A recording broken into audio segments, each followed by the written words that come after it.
जाते हैं और वैद्य उनको दवा देने के लिए जाते हैं। तो ये प्रक्रिया हर साल होती है, यह एक लीला है जो हर साल होती है। और हर साल ही इस तरह सुभद्रा जी, जगन्नाथ जी, बलदेव जी बीमार होते हैं। तो ज्येष्ठ मास की पूर्णिमा पर ये यात्रा निकलती है। और इस जब स्नान होता है तो स्नान में 108 घड़ों का से देव स्नान किया जाता है, और तभी वो तीनों ही बीमार पड़ जाते हैं। तो इसके पीछे एक पौराणिक कथा है, तो वही कथा मैं आपको थोड़ा शॉर्ट में बता रही हूँ। सभी जो उड़ीसा के निवासी होते हैं वहाँ पर देखते हैं कि वहाँ पर एक जगन्नाथ जी का परम भक्त था, माधव नाम का। और वह उनका इतना परम भक्त था कि दिन रात वो उनके कीर्तन करता था, पूजा करता था। एक बार वो बहुत बीमार पड़ जाता है, लेकिन भगवान की वो पूजा नहीं कर पाता, ना ही उनकी सेवा कर पाता है। और बीमार होता है तो वो किसी प्रकार भी की सेवा वो किसी से भी नहीं लेता। फिर वो हम ये यहाँ प्रश्न हमारे बीच में उठता है कि हम क्यों दूसरों की सेवा नहीं लेनी चाहिए हमें। तो इसके दो कारण हैं। जो सेवा करते हैं उसके पास हमारे पुण्य फल चले जाते हैं, और दूसरा, सेवा के से हम उसके प्रति आसक्त हो जाते हैं। तो माधव जी जो थे, उनका रोग जब बहुत बढ़ जाता है और वो बैठने उठने की ताकत भी नहीं रहती, वो बहुत ही क्षीण हो जाते हैं, तो जगन्नाथ जी स्वयं माधवदास जी की सेवा करने के लिए उनके घर में आते हैं। जगन्नाथ जी उनकी बीमारी ठीक कर सकते थे, पर उन्होंने ऐसा नहीं किया, क्योंकि वे स्वयं उनकी सेवा करने चले आए। जब माधव जी ने देखा कि मेरी सेवा तो प्रभु कर रहे हैं, तो माधव जी ने कहा कि हे प्रभु, आप तो मुझे ऐसे ही ठीक कर सकते थे, पर मेरी सेवा क्यों कर रहे हैं। लेकिन जगन्नाथ जी ने स्वयं उनकी सेवा करना पसंद इसलिए किया क्योंकि जगन्नाथ जी कहते हैं, मुझसे अपने भक्तों की पीड़ा नहीं देखी जाती। जब हमको कोई कष्ट होता है तो भगवान को भी कष्ट होता है अपने भक्तों के लिए, लेकिन प्रारब्ध के कर्म को हमें ही स्वीकार करना पड़ता है। तो इसलिए भगवान उनके 15 दिन के जो प्रारब्ध से वो स्वयं ले लेते हैं। और यही कारण है कि भगवान के बीमार पड़ने का, भगवान अपने भक्तों पर आश्रित होते हैं और उन्हें अपने परिवार से भी ज्यादा महत्व हमें देना चाहिए। फिर आपने दूसरी कथा सुनाई थी संत जी, महाराष्ट्र के एक संत की। एक पांडुरंग संत होते हैं जो कुम्हार का काम करते हैं, मिट्टी के बर्तन बनाते हैं, और उनकी पत्नी अपने बेटे को उनके पास देखभाल के लिए, 1 साल का बच्चा था, छोड़ के चली जाती है। वो इतने मस्त हो जाते हैं कीर्तन करने में, भजन गाने में, कि उन्हें पता ही नहीं चलता कब बच्चा उस मिट्टी के अंदर आ जाता है और उसी मिट्टी के बीच में मिल जाता है। और जब वो उसमें खून खून देखते हैं तो बहुत विचलित हो जाते हैं। तभी पत्नी भी आ जाती है, वो उनको बहुत बुरा भला कहती है, लेकिन फिर वो अपने विठल जी से माफी मांगते हैं और उनसे प्रार्थना करते हैं, तो विठल जी उनके बेटे को पुनः जीवित कर देते हैं। तो उसके बाद दूसरी कथा आपने बताई, दूसरी हाँ, जो बात ओके बताई जी। थी सुधा माता जी, जगन्नाथ। रुक जाइए। जी धन्यवाद गुरु आपका। जी, तो समय ज्यादा हो गया, इसके लिए मैं आपको कोई त्रुटि होगी तो क्षमा करिएगा गुरु। नहीं नहीं हरी बोल अच्छा माता जी, बताया। आपने बहुत सुंदर बताया। हरि बोल माता जी, बहुत सुंदर बताया माता जी आपने। हरि बोल माता जी, बहुत सुंदर माता जी। हरि बोल। बहुत सुंदर माता जी, धन्यवाद गुरु जी, हरि बोल कि माता आप जी, लोगों की बहुत कृपा अच्छा है। बताया। ओके, हरे हरि बोल कृष्ण माता जी, बहुत सुंदर। जी। तो ओके, तो बेसिकली वो जो अ, पांडुरंग के जो भक्त थे उनका नाम था गोरा कुंभार। गोरा। सब लोग माइक को जरा निर्मला प्रत्येक थी, सब लोग अपने माइक का जरा ध्यान रखिए कि उससे भी सेवा को फिर एक व्यक्ति को रखना पड़ता है। और आप कैमरा के सामने रहिए, और अगर आपको लगता है कि मैं क्लास नहीं कर सकती तो फिर आप क्लास नहीं किए तो भी चलेगा, रिकॉर्डिंग अवेलेबल होती है। ओके, तो बेसिकली हमने 6 प्रश्न लिए थे शनिवार के दिन में, सैटरडे के दिन। ये जो केरला मूवी आई थी आज से 1 महीना पहले, तो उसमें 6 सवाल पूछे गए थे। 6 में से हमने एक सवाल, कितने सवाल हमने किए थे, किसी को याद है उस समय? गुरुजी एक ही सवाल किया था गुरुजी, एक ही। गुरु जी एक ही किया था तो गुरु जी। नहीं माता जी, एक ही किया था। एक मिनट, एक ही किया। एक ही सवाल, ओके। तो जी, और हमने उसमें थोड़ी सी पार्श्वभूमि बताई थी, अगर आपको पता होगा तो, उस समय में, कि हमने उस पे एक चीज, कितने लेसन हमने लिए थे, तो 2 से 3 हमने लेसन भी लिए थे कि मुझे क्या करना है ना। तो उस पे से सबसे बड़ा लेसन था कि अगर मुझे कोई बेवकूफ बनाने के लिए आता है, और दूसरा है कि मैं बेवकूफ बन जाता हूँ या बन जाती हूँ, तो उन दोनों में से जिम्मेदार कौन है। तो इसके ऊपर हमने चर्चा की थी कि उसके लिए जिम्मेदार मैं स्वयं हूँ, क्योंकि मुझे पर्याप्त ज्ञान नहीं है, और इसलिए कोई धर्म के बारे में हमें कुछ भी बोल देता है तो हम उसको स्वीकार करते हैं। तो इस पे हमने काफी चर्चा की थी, और इसके लिए हमने ये भी बताया था कि खास करके जो हमारे लड़के हैं, हमारी लड़कियां हैं, हमारे बच्चे हैं, उनको ये ज्ञान देना ज्यादा जरूरी है, क्योंकि समाज में ऐसे काफी एजेंट घूम रहे हैं, माया के एजेंट, जो उनको उनके जो मासूमियत का फायदा उठाकर उनका ब्रेन वॉश करने का संकल्प किए हैं, ताकि धर्म परिवर्तन हो। ओके, तो अभी हम 5 सवाल थे, है ना। 5 सवाल में से मैं दूसरा सवाल आप लोगों को ही पूछता हूँ मैं, है ना, ताकि आप लोगों से मैं उत्तर जानने की कोशिश करता हूँ कि आप में से कितने लोगों को लगता है कि ये सारे पॉइंट हमने पिछले जब हमने प्रवचन देने शुरू किए थे हमारे क्लास में, कवर किए हैं ये सारे। ऐसा लगता है आपको कि 6 सवाल है ये, ऐसे हम जब हमने चर्चाएं की थी भगवत गीता क्लास के जरिए, या फिर हम गीता सत्र के जरिए, तो ये कवर की होगी या नहीं की होगी, बहुत कम लोगों को लगता है। जी गुरु जी किए थे। हाँ, तो इसके लिए फिर भी हम वापस ले रहे हैं, ताकि, क्योंकि ये चीजें बहुत जरूरी है समझना, बहुत कम लोगों को पता है। जी, तो अभी मेरा अगला सवाल है आप लोगों को, कि भगवान श्री प्रभु रामचंद्र है, जो स्वयं अ, भगवान है, वह सीता माता की खोज करने के लिए अ, वानरों की सहायता क्यों लेते हैं। जी, तो मुझे आप ही बताइए कि इसके पीछे क्या भगवान का कारण है। तो ये थोड़ा सा डिस्कशन टाइप करेंगे, तो ये अच्छा रहे। आप फिंगर को रेज कीजिए केवल। तो उसमें से हम कुछ पॉइंट आप लोगों से कलेक्ट करेंगे, और फिर हम एक लिस्ट बनाएंगे, ताकि आप लोग भी पार्टिसिपेट करें इसमें। जी, सब लोग एक एक पॉइंट बताने का ही ट्राई कीजिए, ताकि सबको अवसर मिले। जी, दीप्ति सचदेवा बताइए। गुरु जी दंडवत प्रणाम। गुरु जी मुझे ये लगता है कि मतलब उन्होंने वानर सेवा, एक तो उनकी लीला थी भगवान की, दूसरा ये था कि जो हनुमान जी थे वो भी भगवान शिव अपने आराध्य देव की सेवा के लिए आए थे, तो उनको मौका दिया गया था हनुमान जी को भगवान की सेवा करने के लिए। हरे कृष्ण। ओके, तो पहला लिखिए कि भगवान ने वानरों की मदद इसलिए ली क्योंकि प्रभु रामचंद्र वानरों को सेवा का अवसर देना चाह रहे थे। जी, तो ये पहला इसका आंसर रहेगा। तो आप सब लोग इसको लिखिए, और फिर हम इसको डॉक्यूमेंट बनाएंगे, है ना, और फिर ग्रुप में डाल देंगे। तो ये पहला आंसर है कि भगवान है वह वानरों को सेवा देना चाह रहे थे। नेक्स्ट, रूबी कुमारी। हरे कृष्णा गुरु जी मेरा भी आंसर यही था जो दीप्ति माता जी ने बताया कि वह भगवान अपने भक्तों को सेवा में लगाना चाहते थे, इसीलिए उन्होंने ऐसा किया। सेवा में लगाना चाहते हैं, ओके। इसके अलावा और किसी का आंसर है तो फिंगर को रेज रखिए, नहीं तो आप लोअर कीजिए ये सेवा के अलावा, ताकि फिर हम दूसरे व्यक्ति को पूछे। जी, ओके। जी, वृषाली तट माता जी।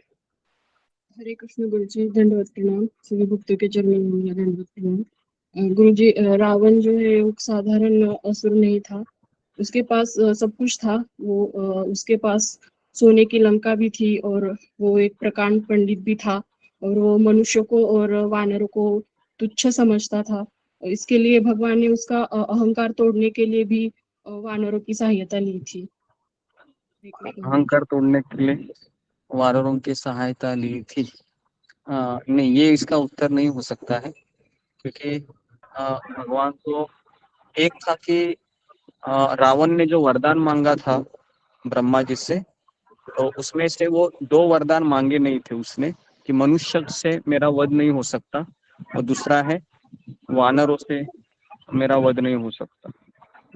तो ये 2 चीजें थी। गुरुजी, रावण जो है वानरों को और मनुष्यों को बहुत ही तुच्छ समझता था। हाँ ये भी कारण था कि उसका हाँ, वही है, अहंकार तुच्छ समझता था।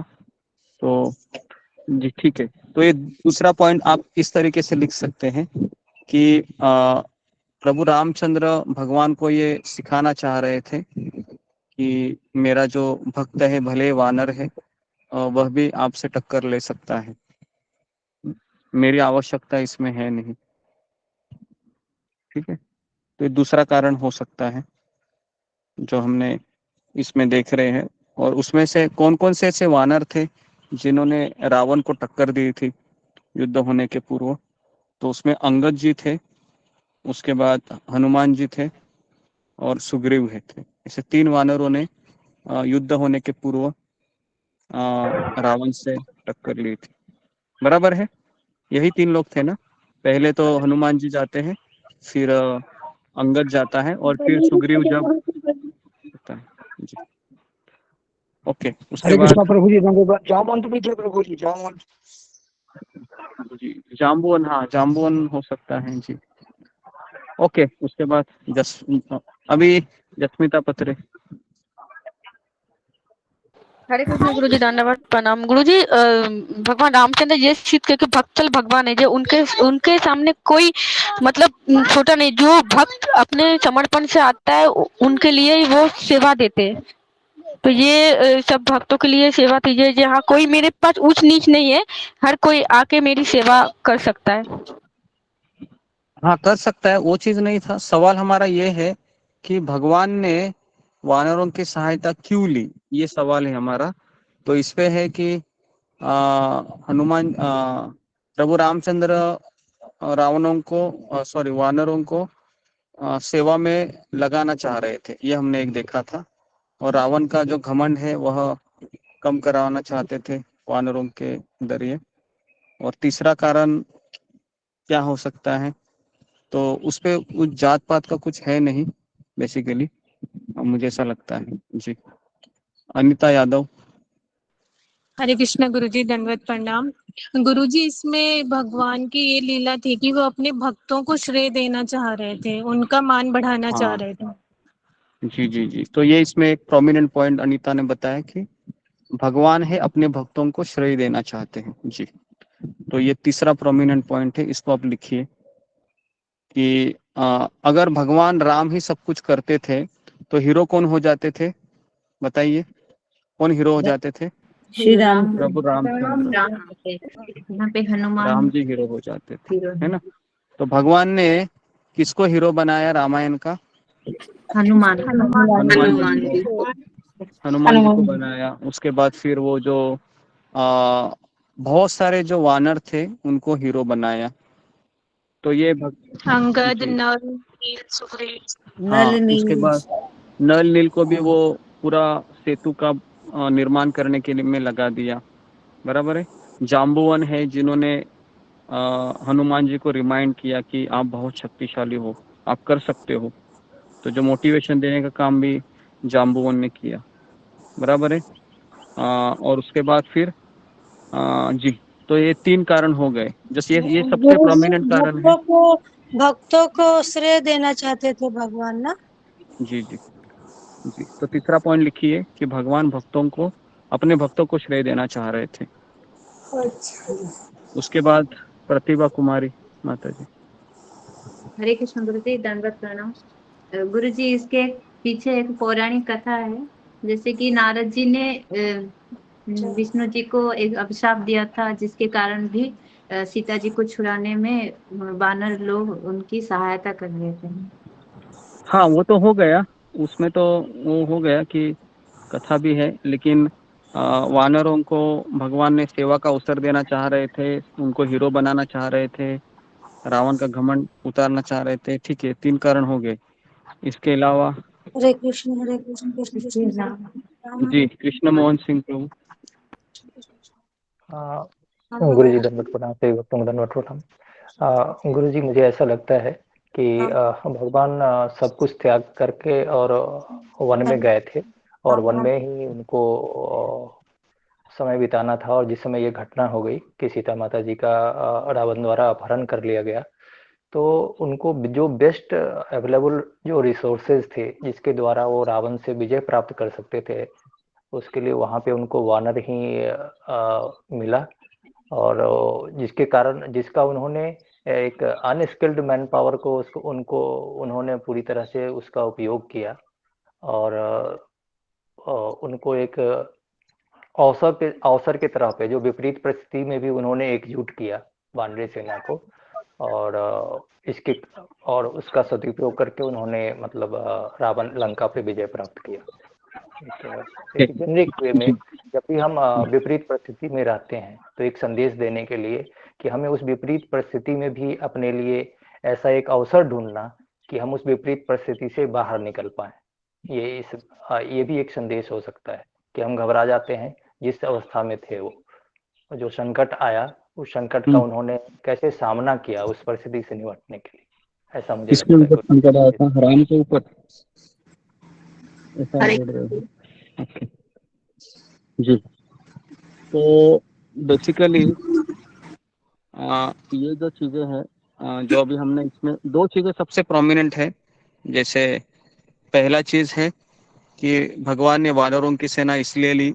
तो पहले आप एक चीज याद रखिए कि जो प्रभु रामचंद्र रावण के जो 2 भाई है खर और दूषण, अगर आपको पता होगा कि शूर्पणखा आने से पूर्व जब शूर्पणखा का इंसल्ट होता है और शूर्पणखा अपने भाइयों को कहती है खर दूषण को, और प्रभु रामचंद्र 1 घंटे में ही कितने हजार राक्षस थे वो किसी को याद है? 15,000 14,000 हाँ 14,000 14,000 जी, 14,000 राक्षसों को 1 घंटे में भगवान खत्म कर देते हैं। तो यहाँ पर सवाल ये आता है कि जो प्रभु रामचंद्र 1 घंटे में इतने राक्षसों को मार सकते हैं, क्या वो रावण को परास्त नहीं कर सकते हैं? कर सकते हैं। और भगवान को रावण को मारने के लिए क्या करना होता था? केवल रावण के अंदर परमात्मा के रूप में कौन बैठे हैं? भगवान स्वयं बैठे हैं। भगवान बैठे। तो अगर भगवान को केवल उसका जो हार्ट फेल्ट करने में कितना समय लगेगा रावण का? 1 मिनट भी लगेगा क्या? 1 सेकंड नहीं लगेगा, बराबर है ना? तो इसलिए 1 सेकंड भी। हाँ, तो भगवान को रावण को मारने के लिए अपनी शक्ति का प्रयोग करना से आसानी से हो सकता था, बराबर है। रावण को मारना कोई बड़ी बात नहीं थी।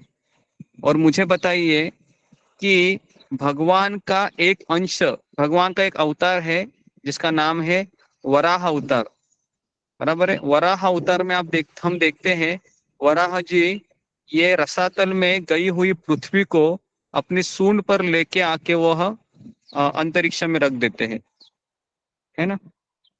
और क्या प्रभु रामचंद्र है, ये स्वयं सारे अवतारों के एक तरीके से स्रोत है। तो प्रभु रामचंद्र के लिए समुद्र को पार करना ये कोई कठिन बात नहीं थी, क्योंकि हनुमान जी का भी प्राकट्य, हनुमान जी ये बेसिकली कोई कहते हैं कि शिव जी के अवतार, अंश अवतार के माने जाते हैं हनुमान जी। लेकिन हनुमान जैसे व्यक्ति है, अगर रावण को सबक सिखाकर आ सकते हैं, तो प्रभु रामचंद्र भी आसानी से उसी शक्ति का प्रयोग करके समुद्र के ऊपर से उड़कर जा सकते थे। तो कहने का तात्पर्य है कि प्रभु रामचंद्र अकेले ही ये कार्य आसानी से कर सकते थे, लेकिन इतने सारे वानर थे। पता है आपको वानरों की संख्या कितनी थी रामायण में? किसी को पता है? रामायण में वानरों की संख्या ये खरब शब्द सुना है आपने? एक होता है अरब के ऊपर है खरब। 100 करोड़ को खरब कहते हैं, खरब। तो इतनी वानर सेना थी, है ना। तो ये सारे वानर हैं, ये सेवा करना चाह रहे थे। अगर सब कुछ भगवान ही करेंगे तो सारे वानर क्या करेंगे फिर, आप बताइए ना।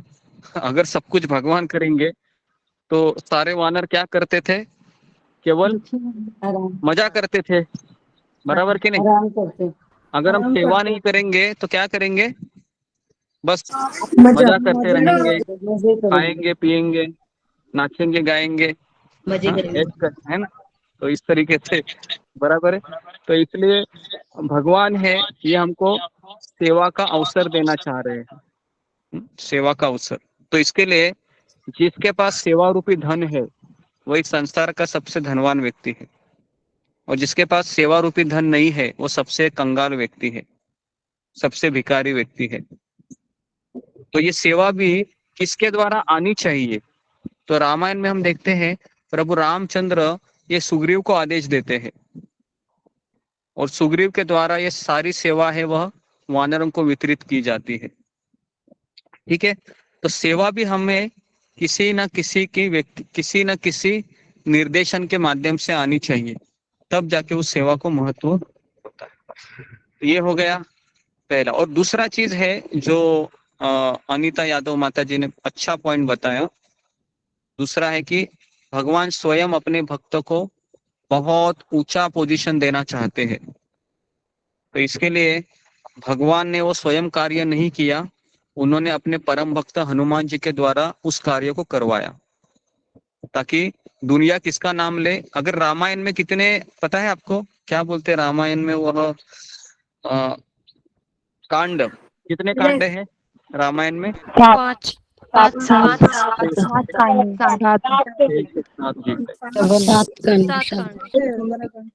हाँ 7 कांड है। पहला है बाल कांड है, उसके बाद अरण्य कांड है, उसके बाद फिर अयोध्या कांड है, उसके बाद किष्किंधा कांड है, सुत्तन कांड है, और युद्ध कांड है, और फिर सुंदर कांड, फिर ये उत्तराखंड है। तो आप मुझे बताइए कि वाल्मीकि मुनि ने नाम कांड को सुंदर कांड किसको दिया है, जिसमें हनुमान जी की लीला है, बराबर है। सारे कांड में आप देखोगे तो वाल्मीकि मुनि ने भी किसको हीरो बनाया, वाल्मीकि मुनि ने भी हनुमान। ठीक है, तो इस तरीके से यहाँ पर हम देखते हैं कि जो लोग कहते हैं ना कि तुम्हारा भगवान है वह कुछ नहीं कर सका, तुम्हारा भगवान है वो कुछ नहीं किया, इसके लिए उन्होंने राह चलते वानरों का मदद लिया, ये तुम्हारा भगवान है। तो ऐसे सवाल वहां पर उस मूवी में आया है, बराबर है ना, ऐसे सवाल पूछा है ना। तो हम सबको पता है ऐसे सवाल पूछा है, और हम भी और प्रॉब्लम क्या होता है कि वो मूवी जब थिएटर में लग गई तो सामने ऐसे लोग बैठे थे जिनको इसके उत्तर पता नहीं थे, और इसलिए बहुत बड़ा हाहाकार हो गया फिर उस मूवी के चलते। लेकिन कुछ लोगों ने इसका जवाब देना उचित समझा। अभी मेरा अगला सवाल है, अगला सवाल ये है कि क्षमा करना गुरुजी। हाँ गुरुजी इसमें एक पॉइंट और जोड़ सकते हैं गुरुजी, एक मिनट कि हाँ जब ये सब देवी देवता और ऋषि मुनि बड़े तंग थे रावण से, तो ये भगवान जी के पास गए थे, विष्णु भगवान जी के पास, तो हमारा सोल्यूशन करो। तो उन्होंने अपने सबसे पहले अपने आने से पहले, प्रकट होने से पहले सारे पार्षदों को और ऋषि मुनियों को कहा था कि तुम वानरों और रिच का रूप में वहां पे जाओ और मैं तुम्हारी मेरे लिए मदद करोगे। जी वो सब हो गया। और एक्चुअली आपको पता होगा, अगर हम टेक्निकलिटी में जाएंगे तो बहुत प्रॉब्लम होगा, क्योंकि रावण भी कौन था, वो भी जय विजय ही था, भगवान का ही भक्त था, बराबर है ना। तो उसमें फिर सारा मजा ही चला जाएगा फिर समझ में आ रहा है आपको, सारा मजा चला जाएगा फिर अगर हम डिटेल में जाएंगे तो। क्योंकि आप बोलोगे रे रावण भी भगवान का ही भक्त था, जय विजय था, बराबर है। तो इस तरीके से हम केवल यहाँ पर सीख ले रहे हैं कि हम उनसे क्या सीख सकते हैं, भगवान ने क्यों इस तरह से वानरों की मदद ली ये वानर और रावण ये एक ही शब्द, थोड़ा सा नजदीक शब्द लगता है। ओके, तो ये हो गया पहला। सहयोग भी तो दिखाया गुरुजी इसमें सहयोग भी तो दिखाया है कि हम सहयोग से बड़ा काम भी कर सकते हैं। हाँ, लेकिन वो प्रभु रामचंद्र का अगर हम दृष्टिकोण से देखेंगे तो इसके दो ही कारण है ज्यादा प्रोमिनेंट।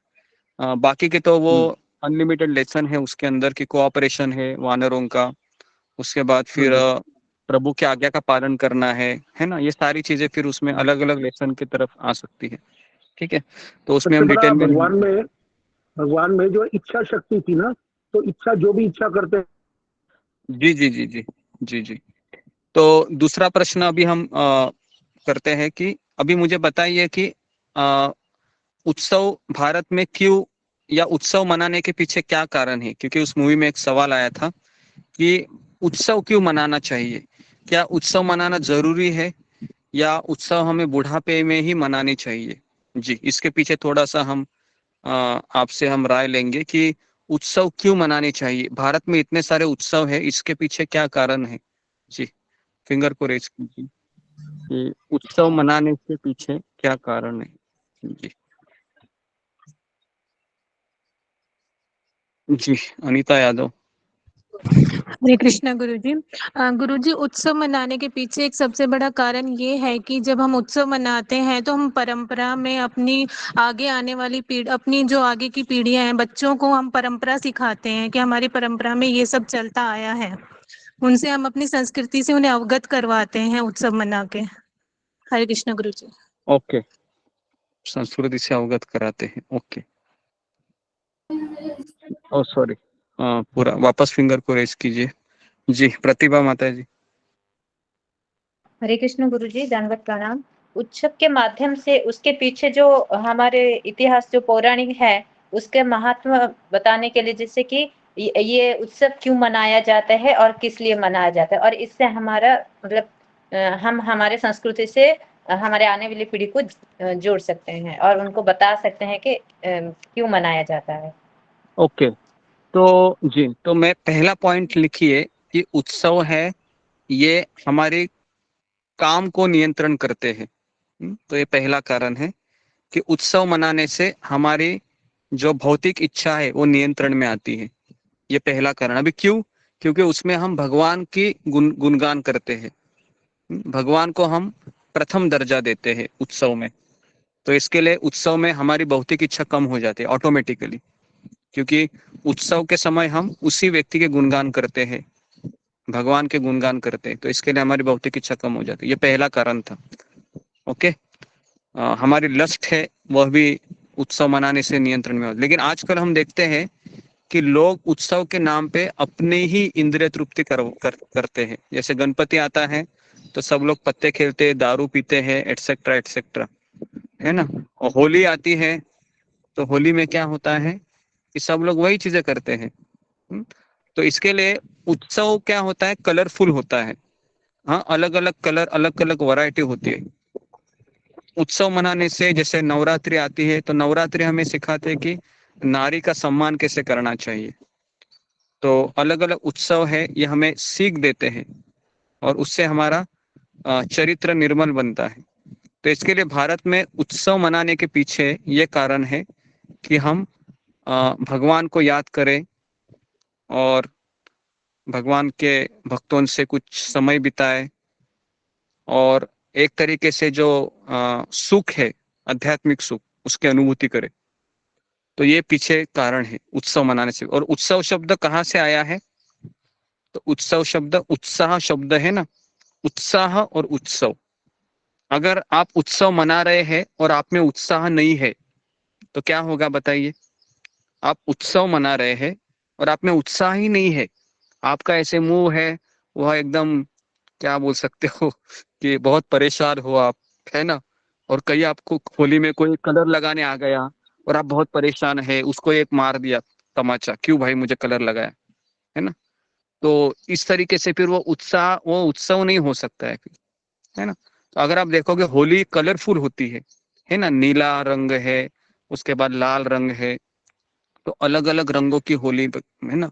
अगर आपको कोई दूसरे दिन, है ना, होली के अलावा दूसरे दिन किसी ने कलर लगाया तो आप क्या करोगे, उसको मार दोगे कि नहीं मार दोगे। और अगर होली के दिन अगर आपको किसी ने कलर लगाया तो आप खुश होंगे, आप बोलेंगे और लगाइए। तो उत्सव मनाने के पीछे ये कारण है कि हमारा उत्साह बने रहता है, और उत्साह बनने के लिए हमें, ये उत्साह की जननी है, भक्ति की जननी है उत्साह। लेकिन उत्साह भी किसके ऊपर चाहिए? उत्साह इसलिए होना चाहिए कि मेरे प्रभु का गुणगान गा रहा हूं मैं, मेरे प्रभु के गुणगान में मैं लगी हूँ, उनकी सेवा में लगी हूँ, क्योंकि उन्हीं का उत्सव मना रहे हैं। जैसा भी कल उत्सव है, बराबर है, जगन्नाथ पुरी, ये क्या है? रथ यात्रा। ये क्या है? ये भी उत्सव है, बराबर है ना। लेकिन उस उत्सव में किसका गुणगान करते हैं? कल लोग किसका गुणगान करेंगे? भगवान का गुणगान करेंगे। हाँ, जगन्नाथ जी का गुणगान करेंगे, बराबर है। अगर कोई जगन्नाथ, कल के दिन जगन्नाथ भगवान के अलावा अगर खुद कोई व्यक्ति अपना ही, है ना, अपना ही स्वकेंद्रित अगर अपने आप को रखेगा और अपनी इंद्रिय तृप्ति की अभिलाषा रखेगा वो उस दिन, है ना, ये सोचकर कि चलो जगन्नाथ का बहुत बड़ा फेस्टिवल है और मैं बहुत क्या करूंगा, मजा करूंगा, ये करूंगा, वो करूंगा, तो उससे क्या होगा? वो उसको हम उत्सव कहेंगे क्या? उसका हम उत्सव नहीं कहेंगे। तो इसके लिए उत्सव का सही अर्थ क्या है?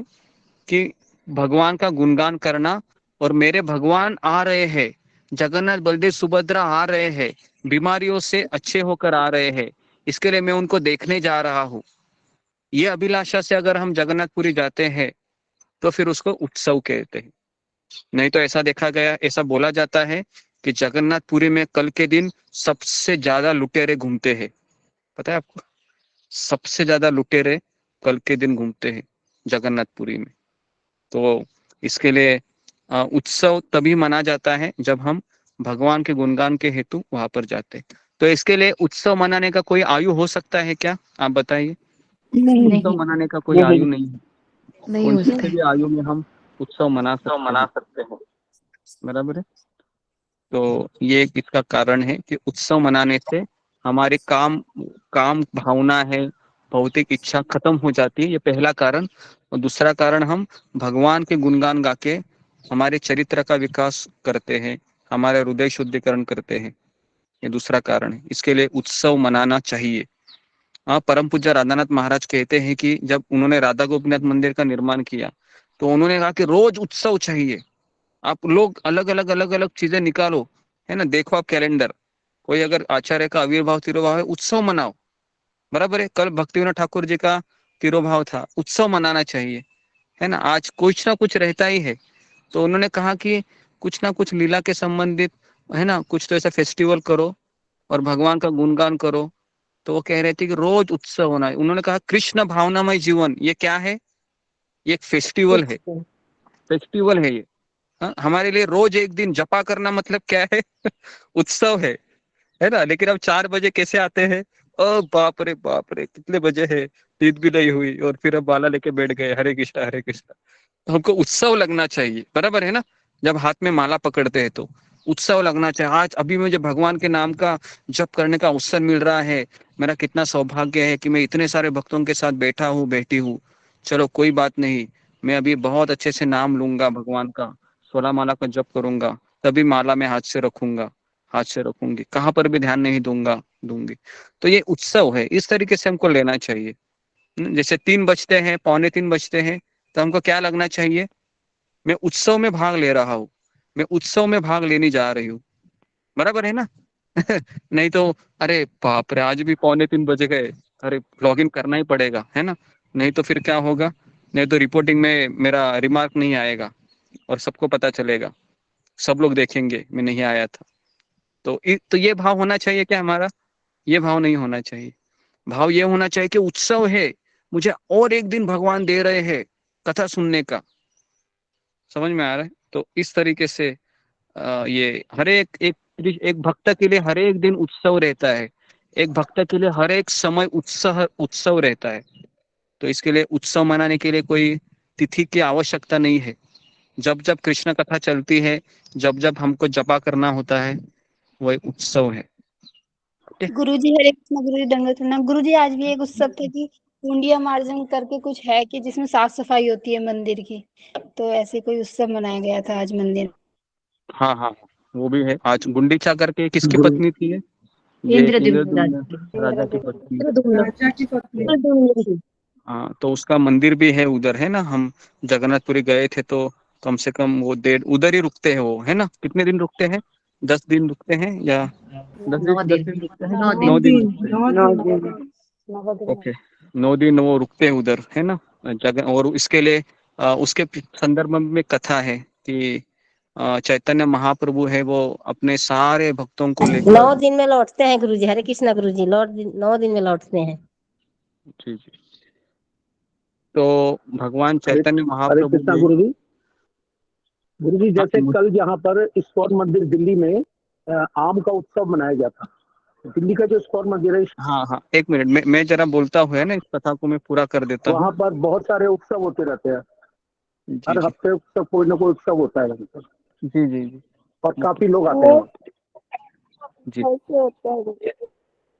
जी। ओके, तो बेसिकली जैसा कि उत्सव ये मनाए जाते हैं, जैसा भी मैंगो फेस्टिवल भी आपने सुना होगा ना, इस्कॉन मंदिर में अलग अलग प्रकार के आम है वो रखे जाते हैं। कल मनाया गया था। हाँ हाँ, जी जी जी। गुरुजी कल हमारे इधर भी मंदिर में मनाया गया था, कल बहुत भीड़ थी।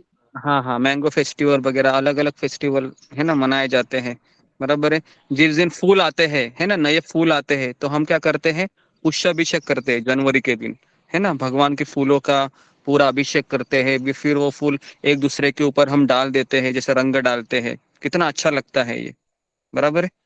इसको कहते हैं फेस्टिवल। तो जो गुंडीचा करके जो मार्जन है ना, उस समय क्या करते हैं कि सारे चैतन्य महाप्रभु अपने पार्षदों को लेके पूरा ये करते थे, साफ सफाई करते थे, है ना। तो उसकी कथा है, ये मैं आपको बताऊंगा गुंडीचा मार्जन की। तो अच्छा हो गया आपने याद किया। तो लेकिन अभी आज हम ये चीजें कवर कर देते हैं। जी, अगला प्रश्न क्या था इसमें से, बताइए कितने प्रश्न कवर हो गए। हाँ, एक भगवान है या अनेक भगवान है, बराबर है। ऐसा ही था एक, क्योंकि वो कहते हैं कि आपके धर्म में कितने भगवान है, क्योंकि वो भोग लगाती है ना, तो वो बोलते हैं कि एक भगवान है तो जानू, है ना, ऐसा बोलते हैं ना, कितने भगवान है तुम्हारे धर्म में। तो ये भी एक बड़ा, ये तो सबको पता होगा ना। मुझे ऐसा लगता है कि इस पे हमने काफी बार चर्चा की है ना, कि 33 कोटि देवी देवता है, भगवान एक ही है ना, बराबर है, इस तरीके से। तो इसके लिए अगर किसी को हम पूछते हैं, अगर आपको कोई पूछेगा कि भारत में कितने भगवान है, अगर आपको कोई पूछेगा कि भारत में 33 कोटि भगवान है, तो हम किन किन को खुश करें, तो आप उनको क्या जवाब दोगे? जी, प्रियंका सहगल। प्रणाम गुरुजी। हम उन्हें एक ही जवाब देंगे कि भगवान की हैं श्री कृष्ण, हम उनकी सेवा करेंगे। अगर हम उनको भोग अर्पित करते हैं या हम उनकी सेवा करते हैं तो ऑटोमेटिक हम सभी को प्रसन्न करते हैं। ओके, नेक्स्ट ममता कुमारी माता जी। हरे कृष्णा गुरुजी, दंडवत प्रणाम। गुरुजी, भगवान तो एक ही है, भगवान श्री कृष्ण। और ये जो 33 कोटि जो देवी देवता है, ये इनके मतलब अंश के लिए या पूरा ये संसार को चलाने के लिए बहुत तरह की चीजों की जरूरत है, जैसे वायु, अग्नि, ये सब जो जितने भी प्रकृति की जो सब चीज है, ये इनको विभाग बांटा गया। जैसे एक मिनिस्टर होता है और उनके अंदर बहुत सारी मिनिस्ट्रियां होती है और उनको अलग अलग विभाग दिया जाता है, वैसे ही देवी देवताओं को ये सब बांटा गया है। लेकिन भगवान परम पुरुष, आदि पुरुष एक ही है, भगवान श्री कृष्ण जी। तो बेसिकली अगर आप उदाहरण देना चाहेंगे तो सबसे अच्छा उदाहरण है जिस तरह से भारत का प्राइम मिनिस्टर एक है मोदी का, और उसके नीचे कहीं जनपद है, कहीं मंत्री है, जैसे राज्य मंत्री है, वित्त मंत्री है, उसके बाद फिर अलग अलग स्टेट के मुख्यमंत्री है, उसके बाद फिर वो एजुकेशन मिनिस्टर है ना। तो इस तरीके से बहुत बड़ी टीम है, लेकिन भारत का प्राइम मिनिस्टर एक ही है, उसी के नीचे ये सारे डिपार्टमेंट कार्य करते हैं। उसी तरीके से पूरे ब्रह्मांड का जो नायक है वो भगवान श्री कृष्ण है। भागवत में व्यासदेव जी लिखते हैं, एते चांश कलापुंसम कृष्णस्तु भगवान स्वयं इंद्रियाणि व्याकुलम लोके मृदयंती युगे युगे। चैतन्य चरितामृत में लिखा गया है, एकले ईश्वर कृष्ण आर सब भृत। तो भृत्य मतलब दास है, एकलो ईश्वर कृष्ण, कृष्ण ही ईश्वर है। और फिर ये सारे, फिर ये सूर्य देव है, गणेश जी है, दुर्गा जी है, उसके बाद फिर सरस्वती माँ है ना, शिव जी है, कार्तिकेय है, उसके बाद फिर है ना बहुत सारे वायुदेव है। तो ये सब कौन है फिर? हम तो इनकी भी तो पूजा करते हैं। तो हम इनको कहते हैं, ये सब कौन है? ये सब अलग अलग डिपार्टमेंटल हेड है ना। डिपार्टमेंटल हेड मतलब अभी मान लो कि आपके घर में पानी नहीं आ रहा है, मान लो आपके घर में पानी नहीं आ रहा है, तो पानी का डिपार्टमेंटल हेड है कौन है? अभी आपके यहाँ पर जो म्युनिसिपालिटी रहता है ना, म्युनिसिपालिटी में ऑफिस रहता है, तो वहां पर आप जाके क्या करोगे? वहां पर आप जाके आपका फॉर्म भरोगे कि या कंप्लेंट दर्ज करोगे। लेकिन अगर आपका जो म्युनिसिपालिटी का जो हेड है, कहीं नेता है, अगर उससे आपकी पहचान है, तो क्या होगा? उसको कॉल करके ही क्या होगा, तुरंत आपके घर में पानी आएगा, बराबर कि नहीं? क्योंकि वो मेन व्यक्ति है पूरे शहर का, जिसके नीचे म्युनिसिपालिटी का डिपार्टमेंट है, लाइट का डिपार्टमेंट है, सब कुछ है ना, जो स्टेट लेवल में काम करे। तो उसी तरीके से अगर हम केवल इन डिपार्टमेंटल हेड की पूजा करेंगे, सरस्वती माँ है, शिव जी है, कार्तिकेय है, कुबेर जी है, शिव जी है, पार्वती माँ है ना, तो क्या होगा? तो जिस तरह से अभी मैं अगर आपको एक उदाहरण दूं कि एक झाड़ है, अगर आपको झाड़ को अगर पानी देना है, तो झाड़ के टहलियाँ, फल फूल, इनको आप अलग अलग तरीके से पानी देना पसंद करोगे या डायरेक्टली झाड़ के मूल में पानी देना पसंद करोगे? झाड़ के मूल बताइए। झाड़ के मूल हाँ, तो झाड़ के मूल पे पानी देने से क्या होगा? झाड़ के फल है, फूल है, टहनियाँ है, सबको पानी पहुंच जाएगा। ठीक उसी तरह से कृष्ण की पूजा करेंगे तो शिव जी को भी प्रणाम पहुंच जाएगा क्या? पहुंच जाएगा। समझ में आया? शिव जी को प्रणाम पूछेगा आपका, माँ पार्वती जी को भी प्रणाम होगा, गणेश जी को प्रणाम होगा, सरस्वती माँ को प्रणाम होगा, और वो भी आपको आशीर्वाद देंगे क्योंकि आप सही सही मार्ग पर जा रहे हो, सही रास्ता आपने अपनाया है। तो इसलिए बहुत जरूरी है कि हमें दूसरों को ये बताना भी आना चाहिए। हमारे ग्रुप में क्या है कि नॉलेज तो हम दे रहे हैं, लेकिन बताना भी तो आना चाहिए, है ना। बताना आना भी बहुत जरूरी है। नहीं तो क्या होगा कि ऐसे मार्केट में ऐसे लोग रहते हैं जो हमारी श्रद्धा को मजबूत कमजोर कर देते हैं। इसके लिए कनिष्ठ अधिकारी, मध्यम अधिकारी और उत्तम अधिकारी, ऐसे तीन भक्त होते हैं। कनिष्ठ अधिकारी क्या है? शास्त्रों का ज्ञान नहीं रखता है ज्यादा, इसके लिए वो कभी भी भक्ति छोड़ के चला जाता है, क्योंकि वो गुरु से दीक्षा तो लिया है लेकिन ना शास्त्रों का अध्ययन करता है, केवल भगवान की विग्रह पूजा में ही लगा है वो, लेकिन शास्त्र का अध्ययन नहीं करता है और अपने ही मन से वो चलता रहता है। तो एक कनिष्ठ अधिकारी हुआ। मध्यम अधिकारी क्या होता है? शास्त्र का ज्ञान रखता है, शास्त्र का सारा चीज पता है, उसकी श्रद्धा भी मजबूत होती है, लेकिन वो किसी को बता नहीं पाता, बराबर है, किसी को बता नहीं पाता वो, ये मध्यम अधिकारी है ना। लेकिन उसको पता है कि इसका उत्तर क्या है, बराबर ना। ऐसे भक्त रहते हैं कि मुझे इसका उत्तर पता है लेकिन क्या करूं, मैं आपको बता नहीं पा रहा हूँ, बराबर ऐसा होता है। मैं आपको बता नहीं पा रहा हूँ, मुझे पता है इसका उत्तर, कहाँ से शुरू करूं, समझ में नहीं आ रहा है। तो फिर वो टूटा फूटा थोड़ा बोल देते हैं, बराबर है, ऐसा होता है फिर। और तीसरा है उत्तम अधिकारी। उत्तम अधिकारी क्या होता है? शास्त्र का ज्ञान रखता है और किसी को वो एक्सप्लेन भी कर सकता है, किसी को बता सकता है वो। तो ऐसे तीन प्रकार के भक्त होते हैं, कनिष्ठ अधिकारी, मध्यम अधिकारी, उत्तम अधिकारी। तो हमें कौन से स्तर पर मिनिमम होना चाहिए जी, कौन बताएगा? मिनिमम मध्यम मध्यम स्तर पर। हाँ, मिनिमम हमको मध्यम अधिकारी होना चाहिए, मिनिमम। लेकिन मध्यम अधिकारी भी मार्गदर्शन के नीचे काम करता है, शास्त्र का ज्ञान रखता है, कंसर्न करता है किसी के द्वारा, है ना।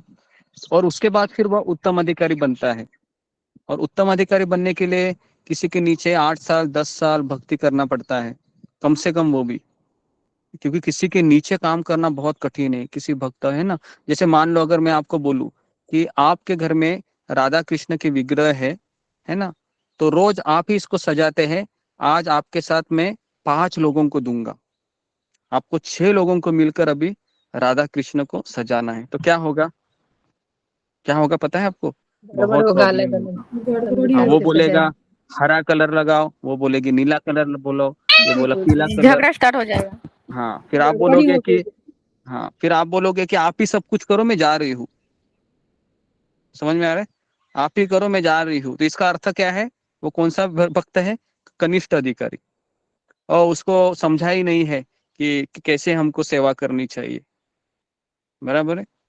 तो मध्यम अधिकारी क्या करेगा? मध्यम अधिकारी, अच्छा ठीक है ना, ये मेरा भी नीला कलर ले लो, आपका भी पीला कलर, मिक्स करके लगा देते, पगड़े बांध देते। उत्तम अधिकारी क्या बोलेगा? आप जैसा बोलोगे ना वही करूंगा, आप बस खाली बताते जाओ। समझ में आया किस तरह से वेरिएशन होता है? तो ये बहुत जरूरी है समझना। ओके, तो ये हो गया हमारा वन गॉड्स और मेनी गॉड्स। तो ये चीज भारत में ये अभी इतना नॉलेज हमको मिला है श्रील प्रभुपाद की कृपा से, है ना जी। अभी कौन सा प्रश्न बाकी रह गया है? ये सारे हो गए हैं, और कौन सा इसमें ये भी तो है, एक बाकी मैं एक बात कहना चाहता हूँ।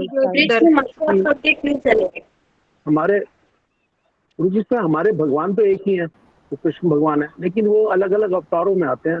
जैसे अमिताभ बच्चन है, अलग अलग रोल करता है, तो ये थोड़ी कि अमिताभ बच्चन तो एक ही है, तो हमारे गॉड तो एक ही है, भगवान कृष्ण ही है।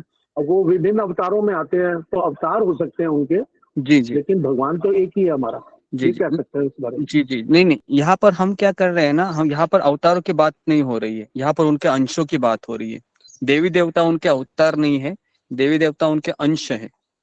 तो इसके लिए थोड़ा सा प्रश्न देवी देवता तो अंश है, देवी देवता तो अंश है, लेकिन हमारे वो भी कहते हैं राम भी है, कोई कृष्ण पूज रहा है, वो अलग है। अनिल प्रभु, आप समझ नहीं रहे हो, वो अवतार है, ये देवी देवता अवतार नहीं है, देवी देवता अंश है। आप समझे इस चीज को? वो तो कण कण में भगवान है हर जगह। ओके, तो बेसिकली अभी आखिरी सवाल था कि भगवान श्री कृष्ण है वह डरपोक क्यों कहलाते हैं? क्योंकि आपके श्री कृष्ण है, जब मथुरा में जरासंध आक्रमण करता है तो डर से पलायन करता है। तो इसके पीछे अभी हम थोड़ा सा आपको बताएंगे। पहले तो भगवान श्री कृष्ण ने जरासंध को कितनी बार हराया था? कौन बताएगा मुझे? 17 बार 17 बार हराया जी। और जब जब ये जरासंध कृष्ण के ऊपर आक्रमण करता था तो ये कई अक्षौहिणी सेना को लेके आता था, और भगवान क्या करते थे? सारे सैनिकों को मार देते थे और जरासंध को खुला छोड़ देते थे। क्यों छोड़ते थे पता है? ताकि ये और सैनिकों को लेके आए जो द्वेषी है, जो अधार्मिक है। तो भगवान का काम ये बहुत आसान कर रहा था, क्योंकि भगवान इस संसार में क्यों आते हैं? यदा यदा ही धर्मस्य ग्लानिर्भवति भारत, है ना। तो भगवान है वो धर्म की स्थापना करने के लिए आते हैं। और जरासंध ये भगवान का काम बहुत हल्का कर रहा था। भगवान ने एक क्लिनिक खोला था वहां पर, है ना, और जरासंध ये क्या करता था? पेशेंट को लेके आता था और भगवान उनका ऑपरेशन करते थे फटाफट, है ना। तो इस तरीके से भगवान का काम बहुत आसान करता था ये कौन? जरासंध। लेकिन ये 17 बार ऑपरेशन, 17 बार इसने पेशेंट लाया, भगवान ने क्या किया? ऑपरेशन किया सबका। और ये 18वीं बार पेशेंट लेके आया तो भगवान ने कहा मेरे पास समय नहीं अभी, है ना, मैं जा रहा हूँ। तो इसका ये अर्थ हो गया क्या कि भगवान डरपोक हो गए? नहीं, अरे 17 बार तो तुमने जितना पेशेंट लाया सबका ट्रीटमेंट किया है ना, तो इसका भी ट्रीटमेंट होता था। लेकिन उस समय हुआ क्या कि एक काल नेमी करके एक राक्षस है ना, वो भी आक्रमण करता है किसके ऊपर? मथुरा के ऊपर। तो भगवान क्या करते हैं? भगवान सोचते हैं कि मेरे भक्त अभी उसी रूम में रह के, उसी फ्लैट में रह के बोर हो गए हैं, तो इनको मैं एक नया 1 BHK फ्लैट देता हूँ। तो भगवान ने क्या किया? रातों रात उनको शिफ्ट किया। कहाँ पर? द्वारिका बनाई थी, द्वारिका में। द्वारिका बनाई भगवान गई ने, थी। हाँ, जी जी, तो भगवान ने उनको द्वारिका में शिफ्ट किया और जैसे वो किसी को पता नहीं चला। अभी मुझे बोलो किस भगवान ने द्वारिका पता है किस में बनाया है? समुंदर पे बनाया है। समुद्र पे। और समुंदर में अगर पुल बनाते हैं तो आपने सुना है कि समुंदर की लहर आ गई, पुल बह के चला गया, है ना? लेकिन भगवान ने एक रात में द्वारिका नगरी बनाई। और अभी भी द्वारिका के, है ना, हम द्वारका में जाते हैं, अभी भी वो द्वारिका है। तो और भगवान ने जब मथुरा वासियों ने आंखें खोली तो वो तो हड़बड़ा गए, तो वो जोर से चिल्लाने लगे, द्वार कहाँ है, द्वार कहाँ है, द्वार कहाँ है। तो इसके लिए उसका नाम क्या पड़ा? द्वारिका। द्वारिका। क्योंकि किसी को पता ही नहीं था कि हम कहाँ है, इसके लिए सब लोग दरवाजा ढूंढ रहे थे, कहाँ है दरवाजा, कहाँ है द्वार, कहाँ द्वार कहाँ। और हुआ क्या, उस समय भगवान है वो काल नेमी राक्षस को मारना चाह रहे थे। लेकिन हुआ क्या, अगर भगवान उसके हाथों से मारते थे काल नेमी को तो उसको मुक्ति मिलती थी। तो इसके लिए भगवान ने ऐसा प्रयोजन किया कि मेरे भक्त के द्वारा इसको मार देता हूं मैं।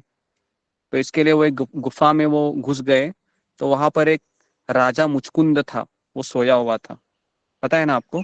और मुचकुंद राजा को देवताओं ने क्या वरदान दिया था कि जो कोई तुमको उठाएगा, है ना, वो तुम्हारे आंखों से भस्म हो जाएगा। भस्म हो जाएगा। तो मुचकुंद वहां पर सोया था और काल नेमी जैसे ही आया उसको लगा कि ये कौन सोया है? कृष्ण सोया है। तो उसने जोर से लात मार दी, इसको, मुचकुंद को। जैसे ही लात मारी और मुचकुंद है उसने अपनी आंखें ऐसी दे दी, है ना। पता है ना सबसे ज्यादा गुस्सा कब आता है हमको? सोया हुआ हूं मैं और अगर मुझे कोई उठाता है, पता है ना कितना गुस्सा आता है? आता है कि नहीं गुस्सा? अरे आता है ना। अगर सोए हुए व्यक्ति को, हम सोए हैं और किसी ने अगर लाइट जला दी अचानक रात को 2 बजे तो हमारा खून खोल उठता है। अरे भाई बंद करो, पता नहीं मुझे 4 बजे उठना है, क्या कर रहे हो? पूरा सब निकल जाता है, पूरा गुस्सा उसके ऊपर, है ना। तो ये जो मुचकुंद था राजा, उसको इतना गुस्सा आ गया, इतना गुस्सा आ गया कि उसने केवल ऐसी आंखें डाली काल नेमी राक्षस के ऊपर, तुरंत भस्म हो गया, है ना। तो इस तरीके से अभी ये सारी चीजें लोगों को पता है क्या? काफी, जिसने शास्त्र पढ़ा है उसी को पता है। तो इसके लिए कोई कुछ भी सवाल पूछते हैं ना तो आप चिंता मत कीजिए, है ना। अभी हम क्या करेंगे, सारे प्रश्नों की सीरीज ले लेंगे, है ना। जितने भी प्रश्न है सारे प्रश्न कवर करेंगे, है ना। कल हम टॉपिक लेंगे, कल परसों, है कि ज्योतिष विद्या भक्त के ऊपर लागू होती क्या? ये भी काफी बड़ा सवाल है। क्या एक भक्त को ज्योतिष को हाथ दिखाने के लिए जाना चाहिए क्या? कितने लोगों को लगता है ये क्वेश्चन होना चाहिए कि मुझे ज्योतिष के पास जाना चाहिए मेरा हाथ दिखाने के लिए कि मेरे हाथ में कुछ मंगल, राहु, केतु, शनि कुछ बैठा है क्या, देखो जरा, है ना। माला कर रहा हूँ, माला कर रही हूँ। तो हमको तो नहीं जाना चाहिए, लेकिन उसके पीछे कारण पता नहीं है क्यों नहीं जाना चाहिए, तो उसको हम फिलोसॉफिकली देखने का प्रयास करेंगे। सबको पता है कि नहीं जाना चाहिए, इतना हमारा आंसर है। लेकिन अगर मैं आपको पूछूं क्यों नहीं जाना चाहिए भाई, क्या कारण है बताओ, तो हम बता पाएंगे उसको? हम नहीं बता पाएंगे, है ना। तो इसके लिए हमको वो चीज भी पता होनी चाहिए कि क्यों नहीं जाना चाहिए। ओके, तो ये भी हम इसमें ले लेंगे, ठीक है जी। तो समय हो गया है, तो यहाँ सारी चीजें हमारी मुझे लगता है कि ऑलमोस्ट कवर हो गई।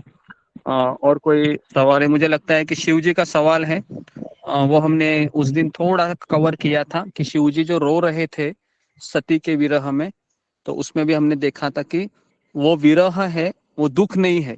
हम जब रोते हैं तो हम फ्रस्ट्रेशन में रोते हैं, उसमें काफी दुख होता है, किसी चीज का अभाव होता है। लेकिन शिव जी रो रहे थे तो शिव जी को इसलिए रो रहे थे कि ये सती है, ये मुझसे बहुत प्रेम करती थी और उस प्रेम के कारण वह रो रहे थे, वो इमोशन व्यतीत कर रहे थे, बराबर है। और सती माता ने भी जब आत्मदहन किया तो सती माता को पता था कि मैं आत्मदहन करने के बाद मेरा अगला जन्म पार्वती के रूप में होगा, बराबर है। अगर हम आत्मदहन करेंगे तो हम कौन से योनि में जाएंगे? हम पशु योनि में जाएंगे, बराबर है। हम पशु योनि में जाएंगे। तो इसके लिए सती माता ने जो आत्मदहन किया और हम आत्मदहन करेंगे, इसमें बहुत फर्क है। हाँ, हम जब दुख व्यतीत करते हैं हमारी पत्नी जाने के बाद, और शिवजी जो दुख व्यक्त कर रहे हैं उसमें बहुत फर्क है ना। हाँ, किसी की पत्नी जाती है तो वो बेचारा इतना रोता है कि उसको, हाँ, थोड़ा दिन रोता है और बाद में अगला शादी कर देता है, होता है कि नहीं। पत्नी भी रोती है कुछ समय और फिर वो 1 साल 2 साल रोती है और फिर वापस शादी कर देते। अभी ऐसा ही चल रहा है, देखो आप, है ना।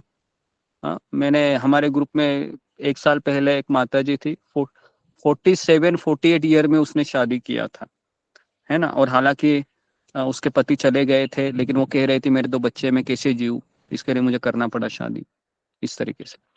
तो कहने का तात्पर्य है कि भगवान जो महादेव जी है ना, महादेव शिव जी भगवान को महाकाल बोला जाता है। महाकाल मतलब जो काल देवता कौन है? यमराज जी काल देवता है, पता है आपको। यमराज जी को काल देवता कहा जाता है। और यमराज जी को भी किसी की जान लेनी है तो किसकी परमिशन लेनी पड़ती है? महाकाल शिव जी की, है ना जी, महादेव की परमिशन लेनी पड़ती थी, है ना। तो ऐसा नहीं है कि यमराज भी अपने ही मन से किसी की जान ले सकते। तो महादेव जी है, अगर दक्ष प्रजापति को जीवित कर सकते थे, क्या वो सती माता को जीवित नहीं कर सकते थे? कर सकते थे, है ना। तो उसके लिए इस इमोशन को हम समझ ही नहीं सकते हैं। हम तो ऐसे ही केवल उस फिल्मों में ऐसा बताया गया, अरे तुम्हारा महादेव जी देखो वो पत्नी जाने से रो रहा है, तो ऐसे रोने वाला भगवान क्या तुम लोगों की सहायता कर सकता है? हमारे इस्लाम धर्म में आ जाओ, हमारा अल्लाह ही सबसे बेस्ट है ना, ऐसा वो लोग बोलते हैं। तो इसके लिए हमारे धर्म के बारे में हमें सारी चीजें पता होनी चाहिए। अभी हमें तो पता हो गई है, लेकिन हमारे ऊपर जो लोग आश्रित है, हमारे परिवार के लोग, उनको आपको एजुकेट करना चाहिए, ठीक है, इस तरीके से, ताकि कोई धर्म परिवर्तन ना हो। क्योंकि हमारा धर्म सनातन धर्म है, हम सब सनातन धर्म के फॉलोअर है। अगर आपको कोई कहेगा आप कौन से धर्म के हैं, तो कई बार हम लोगों को कहते हैं हम सनातन धर्मी है, तो उनको इतना गुस्सा आता है, बोलते तो अरे तुम हिंदू धर्मी का आदमी हो, तुम सनातन धर्म क्यों बोलता है? तो उनको बताना पड़ता है कि हिंदू धर्म भी सनातन धर्म में ही आता है। तो इस तरीके से ये सारी चीजें पता होनी चाहिए। हिंदू शब्द कहाँ से आया, पता है आपको? हिंदू शब्द कहाँ से आया? हिंदू शब्द ये सिंधु नदी है ना हमारी जो पंजाब में, उस सिंधु नदी से फिर सिंधु सिंधु सिंधु सिंधु करके लोग उसको हिंदू करने लगे। तो सिंधु नदी के तट पर रहने वाले लोगों को हिंदू कहा जाता है। समझ में आ रहा है आपको? तो इस तरीके से ये धर्म के नाम भी इसी तरीके से पड़े। तो ये सारी चीजें हमें पता होनी चाहिए, क्योंकि ये हमको स्कूल में सिखाई जाती है क्या? ये हिंदू धर्म कहाँ से आया, मुसलमान धर्म, ये सब नहीं सिखाया जाता है। नहीं सिखाया जाता। तो इसके लिए हमें अपने आप को एजुकेट कर लेना चाहिए, है ना। तो हम आपको बताएंगे धीरे धीरे कि ये मोहम्मद पैगंबर कब आए थे, तो ये सारा चीज हमने स्टडी किया है। क्रिश्चियन धर्म कब आया था, बौद्ध धर्म कब आया था, तो ये हम जब स्टडी करते हैं तो हमें पता चलता है कि सनातन धर्म का क्या महत्व है, कितना हम सौभाग्यशाली है। तो इसके लिए हमको इसका स्टडी करना चाहिए। तो हम ये जैसे ही हम आगे बढ़ेंगे तो ये सारी चीज़ें कवर करेंगे कि ये मुसलमान धर्म कहाँ से आया, क्रिश्चियन धर्म कहाँ से आया, जैन धर्म कहाँ से आया, है ना। तो इस तरीके से, ठीक है। तो यहाँ पर मैं अभी रुकता हूँ, समय हो गया है। तो किसी का कुछ प्रश्न है तो 1-2 प्रश्न हम लेंगे। गुरुजी एक प्रश्न है मेरा। और एक प्रश्न बाकी है गुरुजी। और कौन सा प्रश्न था जी? भक्ति सारे प्रश्न भक्ति का अभ्यास करने के लिए क्या उत्सव मनाना जरूरी है? आपने ये भी प्रश्न दिया था। ये मैंने बताया था उत्सव के बारे में, है ना। सबका हो गया अभी अभी बताया जी अभी जी। प्रश्न तो उत्सव के बारे में इतना मैंने वही क्वेश्चन है। ओके। तो बेसिकली ये सारी चीजें ये सारे क्वेश्चन है। मुझे ऐसा लगता है कि और केरला मूवी ऐसे 3-4 पार्ट होने चाहिए, है ना, ताकि और क्वेश्चन आए और हम आंसर ढूंढे और हम और एजुकेट हो, है ना। तो इस तरीके से ओके। तो यहाँ पर हम रुकते हैं। तो कल जगन्नाथ पुरी की रथ यात्रा है, तो सुबह हम जगन्नाथ के कुछ पास टाइम देखेंगे सुबह के क्लास में, और दोपहर के क्लास में भी हम देखेंगे कि गुंडीचा मार्जन की लीला, या हम कुछ सोचते हैं और आपको बताएंगे। ओके, तो यहाँ पर हम रुकते हैं फिर। बहुत बहुत धन्यवाद आपका। गुरुजी एक प्रश्न है, गुरुजी एक प्रश्न का उत्तर देंगे गुरुजी। गुरुजी मेरा एक प्रश्न का बेगुन दिया बनाते एक मिनट। जी, क्या क्या प्रश्न है बताओ ममता कुमारी, जल्दी जल्दी बोलो। गुरुजी हाँ जल्दी। गुरुजी मैं अभी गांव आई हूँ तो सब लोग, मैं तो जान गई हूँ कि भगवान कृष्ण से ही विष्णु का अवतार हुआ है, तीन विष्णु। लेकिन अभी सब लोग कहते हैं कि नहीं ऐसा नहीं है, विष्णु जी से कृष्ण का अवतार है। तो इसका कौन सा श्लोक उनको प्रमाण में देना चाहिए, कैसे क्या उनको बताना है गुरुजी, ये मुझे जानना है। श्रीमद् भागवतम का पहले स्कंद का तीसरे अध्याय का 21वां श्लोक है, जिसमें बताया गया है कि एते चांश कला पुंसम कृष्णस्तु भगवान स्वयं। और एक्चुअली क्या होता है ना, वो भी बराबर है। विष्णु पुराण में बताया गया है कि कृष्ण ये विष्णु का 8वां अवतार है ना। तो ये पुराणों का रेफरेंस लेके ये बोल रहे हैं कि ये कृष्ण विष्णु का 8वां अवतार है, और हम भी लोग इसी को मानते थे। लेकिन श्रीमद् भागवतम, यहाँ हम जब प्रामाणिक गुरु शिष्य परंपरा से जुड़ते हैं तो हमें पता चलता है कि कृष्ण का विस्तारित स्वरूप बलराम जी है, बलराम जी का विस्तारित स्वरूप संकर्षण, प्रद्युम्न, अनिरुद्ध, वासुदेव, और फिर इसमें से और द्विभुज चतुर्भुज रूप प्रकट होता है। उसमें से संकर्षण से फिर महाविष्णु, गर्भोदक्षाय विष्णु, क्षीरोदक्षाय विष्णु, तो इस तरीके से फिर ये होता है। तो बेसिकली उनको अगर समझाना चाहिए तो पहले तो उनको श्रद्धा होनी चाहिए, नहीं तो वो आपका कभी नहीं सुनेंगे। क्योंकि आप, वो क्या बोलेगी, ये मेरी पत्नी है जिसको खिला रहा हूँ, ये मुझे अभी ज्ञान देगी क्या? समझ में आ रहा है? ये मेरे टुकड़ों पे पल रही है, अभी ये मुझे ज्ञान देगी, ये प्रॉब्लम आता है। इसके लिए मैं आप उससे तर्क नहीं किए तो ही अच्छा रहेगा, नहीं तो फिर आपको इतना बोलेगी वो पूछो बस। तो इसके लिए गुरुजी ब्रह्म संहिता में है ना गुरुजी, ईश्वर परम कृष्ण सच्चिदानंद विग्रह। वही ये ब्रह्म संहिता है या बहुत कुछ का भी रेफरेंस दोगी तो भी इसका कोई सुनेगा क्योंकि सुनेगा नहीं।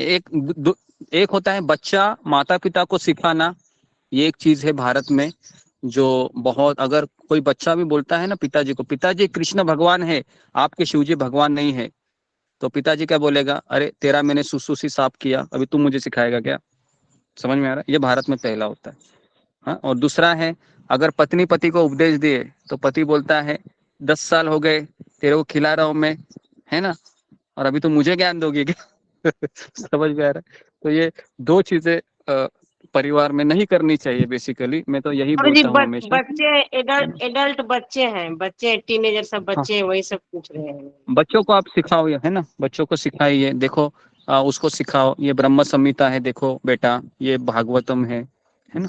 तो बच्चा तो माँ का सुनता ही है, तो पति को आप मत सिखाइए, है ना, बच्चों को सिखाइए। हरे कृष्ण।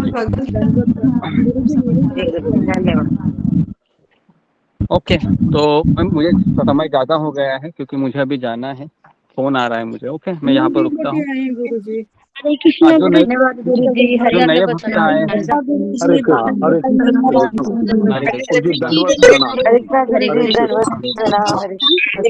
कृष्ण गुरुजी, हरे कृष्ण, धन्यवाद।